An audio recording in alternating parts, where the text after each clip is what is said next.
জেলায় জেলায় threat culture, সেই খবর দেব আপনাদের। প্রত্যেকটা মেডিকেল কলেজে একই অভিযোগ উঠছে। আরজি করেন এই ঘটনার পর হুমকি দেয়া হতো, জোর করে নম্বর বদল করে দেয়া হতো। প্রায় প্রত্যেকটা এ রাজ্যের মেডিকেল কলেজে কম বেশি একই অভিযোগ। আরজি কর হোক, উত্তরবঙ্গ মেডিকেল কলেজ হোক, মেদিনীপুর মেডিকেল কলেজ হোক, সমস্ত জায়গায় জুনিয়র ডাক্তাররা তারা অভিযোগ তুলছেন এইভাবে যারা শাসক ঘনিষ্ঠ চিকিৎসক, সন্দীপ ঘোষ ঘনিষ্ঠ চিকিৎসক, তারা হুমকি দিতেন। তারা হুমকি দেওয়ার পর নম্বর বদল হতো, পাশ করানো হতো, ফেল করানো হতো, কথা না শুনলে চাপ দেওয়া হতো, এমনটাই অভিযোগ তাদের। এবং এই সমস্ত বিষয়ে ফোন করে হুমকি দিয়ে এই গোটা বিষয়টা একটা চক্রের মতো চলতো। গোটা বিষয়টা একটা চক্র ছিল, এমনটাই অভিযোগ করেছে Bardhaman medical college, Uttarbanga medical college, Sagar Dutta medical college. পরপর যে ঘটনা আমরা দেখেছি, যেখানে প্রতিবাদ বিক্ষোভ দেখিয়েছেন জুনিয়র ডাক্তাররা। আমরা সাগর দত্ত মেডিকেল কলেজের খবর দেখিয়েছি, উত্তরবঙ্গ মেডিকেল কলেজের লাগাতার বিক্ষোভের খবর আমরা দেখেছি। আর এই জেলায় জেলায় যখন এই থ্রেট কালচারের খবর সামনে আসছে, তখন হাতিয়ার হোয়াইটনার। কীরকম? মার্কশিটে হোয়াইটনার দিয়ে নম্বর বদল করা হতো। উত্তরবঙ্গ মেডিকেলে থ্রেট কালচারের এই পর্দা ফাঁস। কাঠগড়ায় অভিক দে সহ শাসক শিবিরের একাধিক ছাত্রনেতা। জি24 ঘন্টার এক্সক্লুসিভ সেই রিপোর্ট, যেখানে দেখছেন আপনারা এইভাবেই মার্কশিটের নম্বর বদল করে দেয়া হতো এবং হোয়াইটনার দিয়ে মার্কশিট বদল করে দেওয়া হতো, এমনটাই অভিযোগ উঠেছে। যদি কেউ কম নাম্বার পেয়ে থাকে তাহলে টাকা নিয়ে তাকে বেশি নম্বর পাইয়ে দেওয়া হতো, আর যদি টাকা না দেওয়া হতো, বেশি নম্বর পেলেও হোয়াইটনার দিয়ে এভাবে ঘষে কম নাম্বার পাইয়ে দেওয়া হতো। অভিক দে এবং তার সাঙ্গপাঙ্গ এবং সন্দীপ ঘোষ ঘনিষ্ঠ একই রকম অভিযোগ উঠেছে। আমরা সরাসরি একটু কথা বলে নেব। উত্তরবঙ্গ মেডিকেলের মার্কশিটের এক্সক্লুসিভ সেই ছবি আপনাদের দেখালাম জি24 ঘন্টার পর্দায়, যেখানে শাসক নেতা ফোন করে গোটা বিষয়টা সামলাতেন। আমরা সরাসরি আমাদের প্রতিনিধি নারায়ণ রয়েছে, নারায়ণের সঙ্গে কথা বলে গোটা বিষয়টা একটু বুঝে নেওয়ার চেষ্টা করব যে কিভাবে চলতো এই চক্র। নারায়ণ,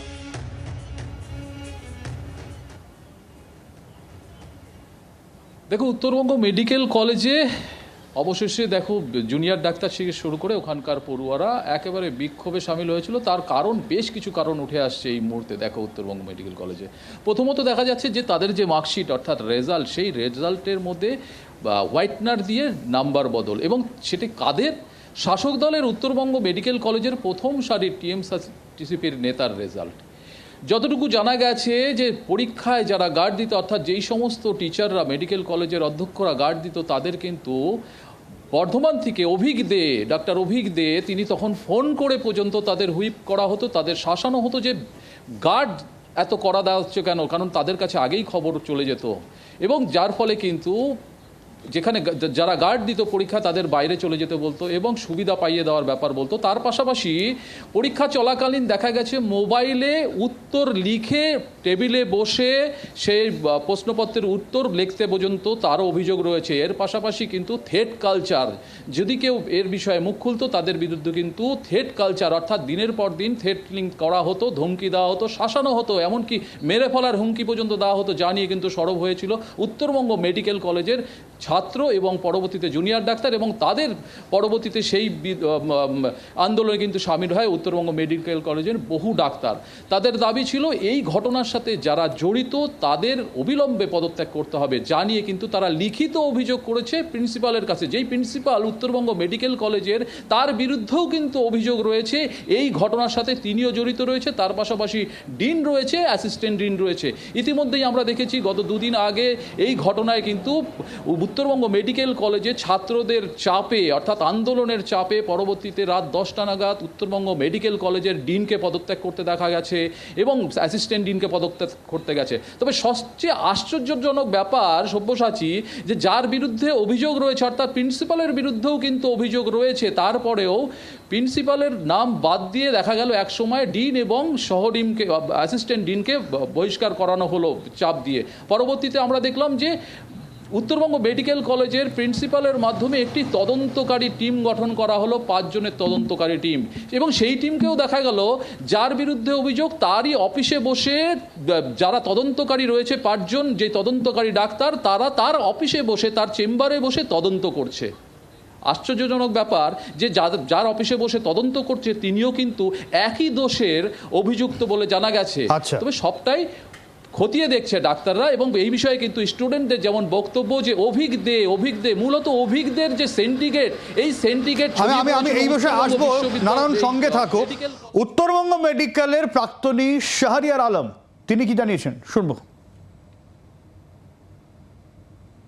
আমাদের যে আন্দোলন চলছিল, পরশুদিন যে ঘেরাও চলছিল, তাতে বিভিন্ন এভিডেন্স প্রমাণের ভিত্তিতেই উঠে আসে এই দাবি যে সেখানে প্রিন্সিপাল, ডিন এবং অ্যাসিস্ট্যান্ট ডিনের পদত্যাগ চাই।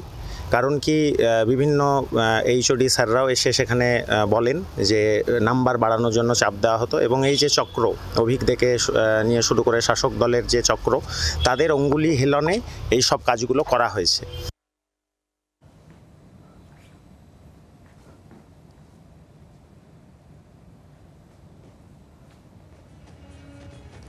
সার্ভিসেস ডক্টরস ফোরাম তার সাধারণ সম্পাদক সজল বিশ্বাস এই মুহূর্তে আমাদের সঙ্গে রয়েছেন। আমি সজলবাবুর সঙ্গে সরাসরি কথা বলবো, এবং এই যে অভিযোগ উঠছে গোটা বিষয়টা নিয়ে যে এইভাবে দিনের পর দিন থ্রেট করা হতো, সিন্ডিকেট চালানো হতো, পাস করানো হতো, ফেল করানো হতো, এই গোটা বিষয়টা তো আজকের নয়। এই বিষয়টা নিয়ে এখন যেভাবে হইচই হচ্ছে, আগেভাবে হইচই কখনো হয়নি। হ্যাঁ, এটা ঠিকই যে এই বিষয়টা নিয়ে এতদিন হইচই হয়নি, এটা ঠিক, মানে এরকম ভাবে হইচই হয়নি, এটা ঠিক। কিন্তু আমরা সার্ভিস ডক্টরস ফোরামের পক্ষ থেকে এর আগে বহুবার এই ঘটনাগুলো নজরে আনার চেষ্টা করেছি অথরিটির, এবং আমরা বারংবার ডেপুটেশনও দিয়েছি। প্রথমত আমরা দেখেছি যে বর্ধমান মেডিকেল কলেজ, যেটা হচ্ছে অভিজ্ঞদের কলেজ, সেই কলেজে প্রথম এই ধরনের যে কোলাকুলি, যে ছাত্রদেরকে টুকলি করতে দিতে হবে এবং সেখানে কোনো গার্ড রাখা যাবে না, সিসিটিভি রাখা যাবে না, এই যে দাবিগুলো প্রথম কিন্তু বর্ধমান মেডিকেল কলেজে প্রথমে আমরা দেখি, এবং সেই বর্ধমান মেডিকেল কলেজে আমরা প্রতিবাদ করি এবং ডিএমই, ডিএইচএস এবং প্রিন্সিপাল সেক্রেটারিকে আমরা ডেপুটেশনও দিই। অতএব প্রতিবাদ কিন্তু প্রথম থেকেই হয়েছে, কিন্তু তার সত্ত্বেও এটা তাও মোটামুটি কত বছর আগেকার কথা বলছেন? এটা ধরুন 5-6 বছর আগের ঘটনা। তখন থেকেই আমরা দেখেছি যে সেখানে অভিজ্ঞদের নাম আমরা শুনতাম, এবং আরো কিছু জন ছিল যাদের তত্ত্বাবধানে এই ধরনের কালচারগুলো চালু হয়েছে। সেখানে টাকার বিনিময়ে সেখানে এই ধরনের ছাত্রদেরকে পাস ফেল করানোর। ডক্টর বিশ্বাস, একটা বিষয় জানতে ইচ্ছে করছে, এই 5-6 বছরে তার মানে অনেক ডাক্তার রয়েছেন যারা এরকম ভাবে টাকা পয়সা দিয়ে, এরকম ভাবে পরীক্ষা দিয়ে, টুকলি করে, সেটিং করে তারা পাস করে বেরিয়ে গেছেন, ডাক্তারি করছেন, তাই তো? একদমই ঠিক। মানে যদিও এটা তখনও পর্যন্ত এতটা ছোঁয়াচে ছিল না, বর্ধমান মেডিকেল কলেজের মধ্যেই সীমাবদ্ধ ছিল বলে আমরা যতদূর জেনেছিলাম। তার পরবর্তীতে হয়তো লাস্ট 2-3 বছরে এটা অনেক বেশি পরিমাণে স্প্রেড করেছে। সেটা কলকাতার কিছু কিছু কলেজ, আরজিকর থেকে শুরু করে নর্থ বেঙ্গল মেডিকেল কলেজ, এইসব জায়গায় ছড়িয়েছে। স্বাভাবিকভাবে প্রথম দিকে কিন্তু খুব সীমাবদ্ধ ছিল, এবং তখন আমরা দেখেছি যে কিছু প্রফেসর যারা এই কাজ করতে রাজি হয়নি তাদেরকে কিন্তু বদলি করে দেওয়া হয়েছে নর্থ বেঙ্গল মেডিকেল কলেজে। এরকম আমাদেরই একজন বরিষ্ঠ রয়েছে, তাকে কিন্তু বদলি করে দেওয়া হয়েছিল।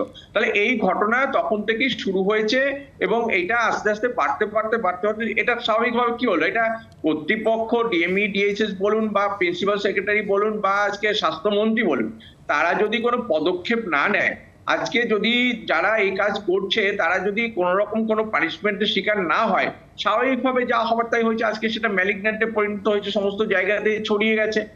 আজকে এই যে ঘটনাটা ঘটেছে আরজিকর মেডিকেল কলেজে, একজন মহিলা চিকিৎসকের এই ধরনের নৃশংসভাবে ধর্ষণ এবং খুনের ঘটনা, তার পরিপ্রেক্ষিতে আজকে গোটা জাতি আজকে জেগে উঠেছে, সবাই আজকে আন্দোলনে নেমে পড়েছে, যার ফলে আজকে হয়তো এটা নিয়ে হইচই হচ্ছে বা এটা হয়তো প্রকাশ্যে আসছে, মিডিয়াও হয়তো সেভাবে প্রকাশ্যে নিয়ে আসছে, কিন্তু ঘটনাগুলো তো ঘটছিল একের পর এক। একদমই। আমি ডক্টর বিশ্বাস আপনার কাছে আসবো, একটু সঙ্গে থাকুন। আমি আবারও নারায়ণের কাছে চলে যাব। নারায়ণ, এই অভিজ্ঞদের কথা তুমি বলছিলে, এই অভিজ্ঞদের যে সিন্ডিকেট, কিভাবে চলতো এই গোটা সিন্ডিকেট? ডক্টর বিশ্বাস যেরকম বলছিলেন, শুরু হয়েছিল বর্ধমান মেডিকেল কলেজ, সেখান থেকে একেবারে ডালপালা মিলে কলেজে কলেজে এর সিন্ডিকেট।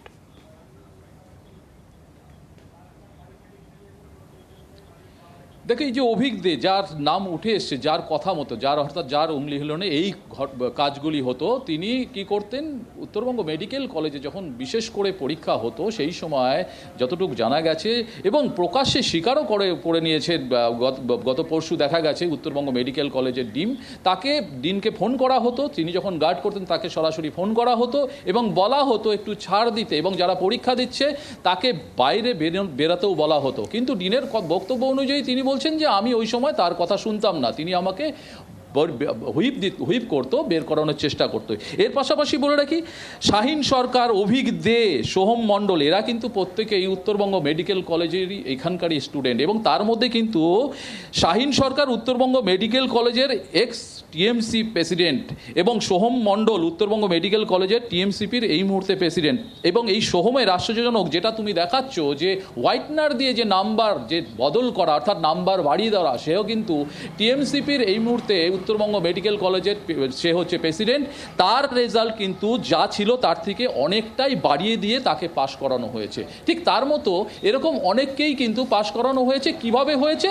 একেবারে মোবাইলে, অর্থাৎ পরীক্ষা শুরু হয়ে গেছে, যেটা অভিযোগ আসছে পরীক্ষা শুরু হওয়ার আধা ঘন্টা পরে এই সমস্ত যারা শাসক দলের নেতারা আছে তারা পরীক্ষা হলে ঢুকেছে, মোবাইলে একেবারে প্রশ্ন উত্তর লেখে নিয়ে ঢুকেছে, টিচারের সামনে তারা টুকলি করেছে, তাকে কোনো বাধা দেওয়া হয়নি, এই অভিযোগ উঠছে। এবং সবটাই চলেছে কিন্তু অভিজ্ঞর নেতৃত্বে। তিনি টেলিফোনে যা যা বলেছেন, যারা ওখানে গার্ড দিত, অর্থাৎ যেই সমস্ত ডাক্তাররা সেখানে পরীক্ষায় যারা গার্ড দিত তাদের কিন্তু বলা হতো, তারপরেই কিন্তু এই সমস্ত আমি আসবো নারায়ণ, আমি আবার ডক্টর বিশ্বাসে যাবো। ডক্টর বিশ্বাস, একটা কথা জানতে ইচ্ছা করছে, এই যে গোটা বিষয়টা, যিনি গার্ড দিচ্ছেন তাকে বলা হতো বাইরে চলে যান আপনি, অবাধে টোকাটুকি, টাকার লেনদেন, যারা বিরোধিতা করছেন তাদের বদলি, এটা কি শুধুমাত্র এই টিএমসিপি যারা করতেন এই ছাত্র স্তরের মধ্যে বিষয়টা সীমাবদ্ধ থাকা সম্ভব বলে আপনার মনে হয়?